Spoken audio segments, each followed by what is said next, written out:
is such an honor to be standing before you today. I love ICMA. I am ICMA. We are ICMA.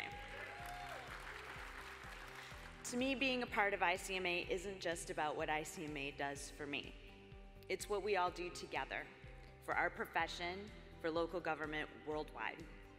The values that we live every day are being promoted all over the globe. And not only are we teaching, but we're learning. I've had the good fortune to represent ICMA over this past year in 4 different countries and 9 different states, and I'm just getting started. But there are some amazing things that local governments are doing that we can all learn from. There's no doubt, though, that we have so much more in common than what we don't. The thread that connects us all together is that we believe in what we do. We believe in service to our communities, and we care about the people that we serve. And that's universal. It's so exciting to be a part of something that's bigger than me and bigger than you. It's all of us that make local government work together for the people we serve. Envision ICMA, as you know, is our strategic plan developed by you, the members, and adopted by the board, and is our roadmap for the immediate future. One goal that means a lot to me is about creating and fostering a learning community. And as Scott said, that's something that's always been something I've always been passionate about. There are a lot of initiatives under that goal, including the ICMA coaching program.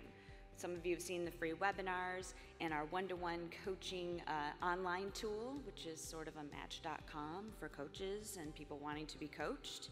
If you feel like you need some guidance in your career, or you're grappling with a problem, or you just want someone to listen to you, this is a way for you to connect. And if you have the capacity to be a coach, you can use this tool as well to find a person that you can connect with. But I'd also like to say a little bit about coaching. I don't want us to mistake the word coaching to mean that we're deficient somehow in our learning. Coaching is not just for emerging leaders. It's for all of us. It shouldn't also be confused with mentoring or teaching, which is sometimes, an expert to a novice type thing. It's not like that to me. I rely on my own dream team of coaches constantly. And yes, any one of you who know me, I'm a big sports fan. And you think about it, there are professional athletes out there, they're at the top of their game and they're still being coached. So I live in the San Francisco Bay Area, I'm a Warriors fan. Oh, the people grumbling are from Ohio, aren't they? Sorry, not sorry. Steph Curry, okay, arguably one of the best players in the world, top of his game.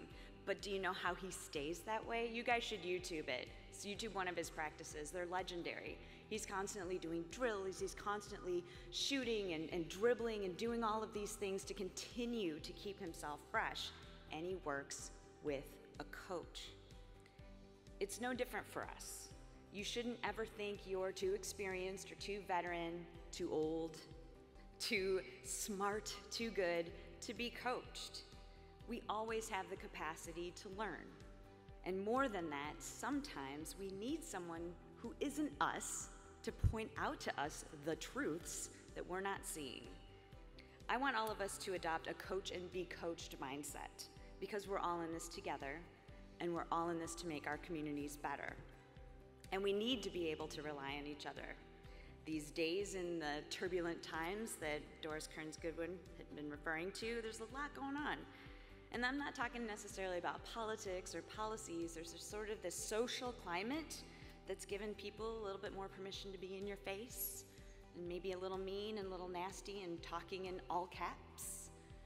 And those are the people that like us. But there's also other outside forces beyond our control that impact us at the local level. Hurricanes, wildfires, pipeline explosions, man-made disasters like the Great Recession, communities that have gone through scandal in their organizations, major business could leave a community, state or federal government could do something or pass legislation that changes the game for municipalities. All of these things require us to strengthen our skill set for resilience. In fact, that seems to truly be the measure of what a community is how it and how we can recover and adapt to adversity. And it's certainly a measure of leadership, right? How we respond, how we react, how we prepare to react. how we adapt and overcome. And that can mean taking risks and risking failure, but being able to bounce back if and when that happens. So during my presidential term, I want to focus on how we can work together to build resilient communities, resilient organizations, and resilient leaders. We can do that through building relationships, building trust, and making sure that everyone we represent feels that they belong and that they're heard and that they're represented within their communities. Which brings me to another big part of what I intend to focus on this year, and that is to continue the work of fulfilling our value of diversity and inclusion. I'm a rare president, aren't I? I am the 4th woman to be president of ICMA in its 105-year history. And it's interesting because when I was chosen, I wasn't the first anything, which I thought was kind of cool. You know, I wasn't the first woman, that was Peggy Maris. I wasn't the first assistant, that was Dave Childs. I wasn't the first female assistant, that was Bonnie Sverchek, and I wasn't the first female president from California, that was Pat Martell. However, in June, I did become a first when, as you see, the ICMA Executive Board selected Jane Brodegum as the next president. So for the first time in ICMA history, a woman will follow another woman as president of this organization.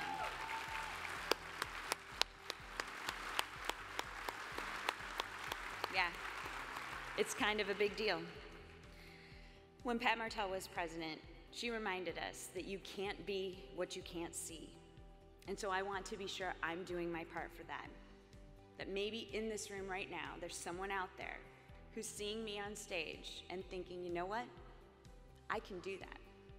And I'm here to tell you, you will do that. Yeah. You know, my service really wasn't all that much of a magic trick. I mean, I simply raised my hand and I used my voice. And sometimes people didn't always like hearing my voice. But that's okay, because that taught me a couple things too. I learned to listen and to hear what other people were saying. And I also learned to keep going anyway. The work that ICMA is doing on promoting women, people of color, and underrepresented groups, it's been started before me. It's necessary to keep moving forward and with intention. And of course, our profession is not alone in being behind in gender balance and representation. But we can set the standard in our industry on gender balance, diversity, and inclusion.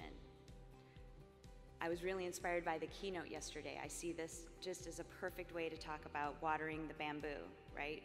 We're not where we should be yet. We're not where we are, but we're watering those seeds. And even if it doesn't seem like anything's happening it's all happening under the surface. And soon we're gonna have that bamboo forest.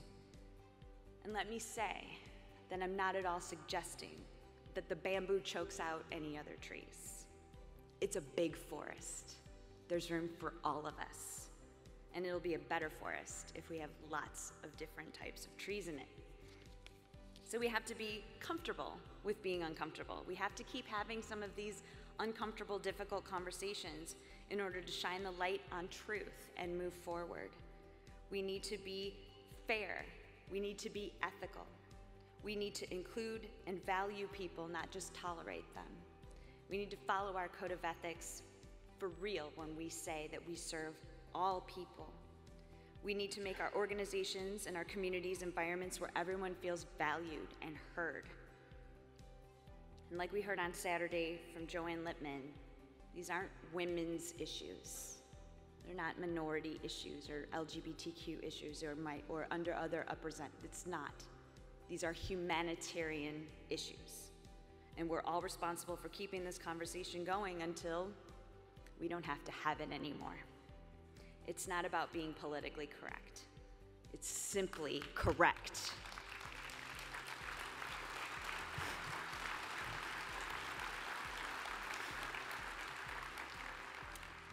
So I didn't get to this place on my own. In fact, none of us get anywhere on our own. While we're all responsible for our professional development, there's no doubt it takes a village to raise a manager. There are so many people that have influenced me and helped me and supported me over the years. It would take hours to thank them all. My people from California, I see you throughout. My people from Oak Park, Michigan, where are you? My first coworkers in local government. But there are a couple people I do need to highlight. Dan Fitzpatrick is a recently retired city manager of Rochester, New Hampshire, and unfortunately he's not here today, but he was here earlier this week. He's my foundation of professional local government management and a true mentor in every sense of the word. He taught me that in this business, our word, our reputation, and our ethical responsibility is what we hang our hat on. He introduced me to an insider's view of the profession, and he's the one who encouraged me to join ICMA, and he helped me develop the confidence and courage to move across the country to take the job in California. Dan is the one who took a chance on me way back when, and I've strived in my career to pay forward to others what he gave to me. I owe what I have become to how he got me started, and he's a huge part of why I'm here. And you've already met Scott Hanin. He's been instrumental in all I've built upon my local government foundation. When I came to El Cerrito, Scott was only 6 months on the job, and so we've really grown up together there. He has led an organization that has shaped a city we're both fiercely proud of. Scott inspires others to be innovative and creative. He's a natural at city management. He's as compassionate as they come, and he has allowed me the freedom to learn and find my passion both with what I'm doing in El Cerrito and here in ICMA. You all should know how rare it is to have a boss that is so supportive both personally and professionally, and I'm so grateful. Oh.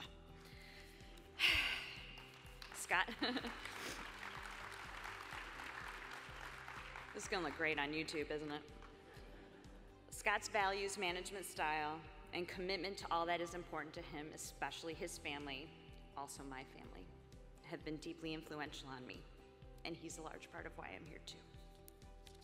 And then I have to thank my family, who drove a long time to get here this morning, sorry about that traffic, and got up really early to do so. My mother, Kathy, who is also a local government veteran, retired deputy city clerk of Royal Oak, Michigan. The person, yeah. It's in the blood, y'all. You are the person I admire most on the entire planet. I love you and thank you so much for your support. My dad is not here today, but my dad Stan, has also been incredibly supportive, and he continues to inspire me in many ways every day.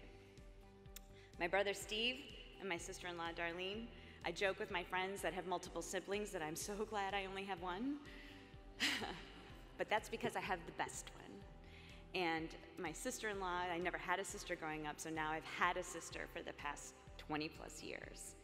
They are not only my siblings, they are two of my very best friends. And I'm so grateful for your support as well.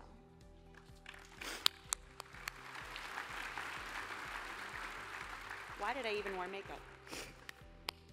And then the two most important people in my life, my nephew Josh and my niece Amanda. They are talented, they are brilliant, they are gorgeous, and I am not biased. My nephew Josh can't be here today because he is busy being an aerospace engineering major at Virginia Tech University. Go Hokies. But Amanda got to skip school and she's here, so good job. To the two of you, I just want to say, you guys know I've always been here for you, but I'm not sure you realize how much I rely on you being there for me. I am so proud to be your aunt, and whatever you do, whoever you are, and all that you become, I love you most. Thank you. Okay. Big wrap up. Everyone in this room is a leader. Everyone in this room works to improve their community. Everyone in this room has the power to make things happen. In my not so humble opinion, working in local government is the most impactful, meaningful, and important work a person can do. We affect how people feel about where they live.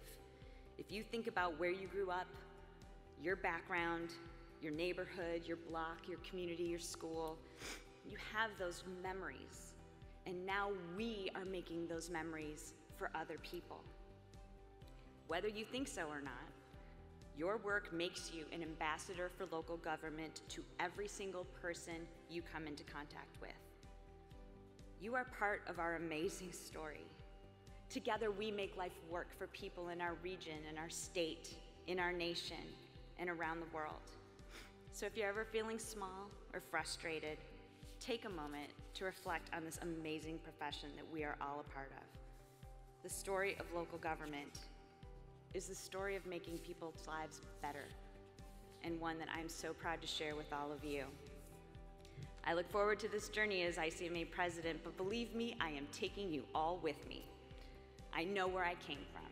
I know who I represent, and I promise that I will work hard for all of you and to make you proud. Thank you so much.